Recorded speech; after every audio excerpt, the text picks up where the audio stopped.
Hello 哈！今日咧我又同大家介紹一啲史迪仔嘅新產品，睇下我哋台面上面嘅嘢先。今次咧就同大家介紹對 Hood 呢個品牌，咁佢咧就同史迪仔咧出咗小金擁抱系列，好可愛噶。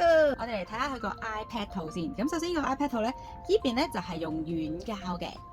跟住呢邊咧有一個實色嘅粉藍色啦，咁佢特別之處係咩咧？就係其實咧佢呢一個咧個套咧係可以拆開嚟㗎。佢哋個面蓋咧其實採用咗雙軌設計，呢度一條啦，跟住下邊一條咧就係俾你拆開嚟咧，然之後可以咧變成打橫睇又得，打直睇又得。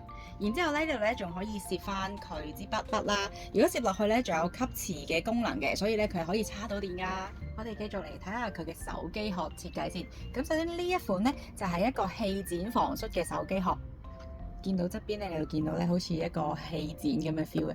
另外仲有呢個 iPhone 款咧係一個鏡面保護殼嚟嘅。咁佢其實咧你見到呢度有少少鏡面嘅，亦都有保護作用啦。佢都係軟膠嘅。咁兩款嘅電話殼咧其實佢都有吸磁功能嘅，即係話可以就咁用插電器吸住就可以叉電㗎啦。示範俾你睇咧。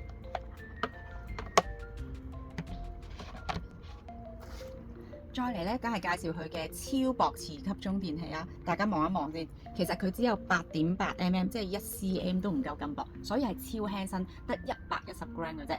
同埋咧，頭先示範過啦，佢係超強力磁吸，所以可以吸住個電話就充到電㗎啦。另外，如果你加埋條線咧，你一次過咧可以最盡咧可以叉到2部電話嘅。俾你睇埋個 design 先，前後都唔一樣㗎。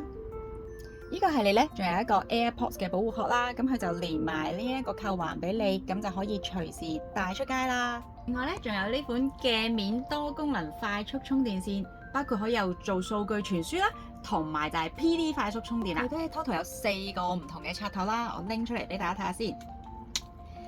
啦，仲可以伸長縮短㗎，好方便攜帶咯。有興趣嘅朋友咧，快啲去我哋嘅 information 睇下點樣訂購啦。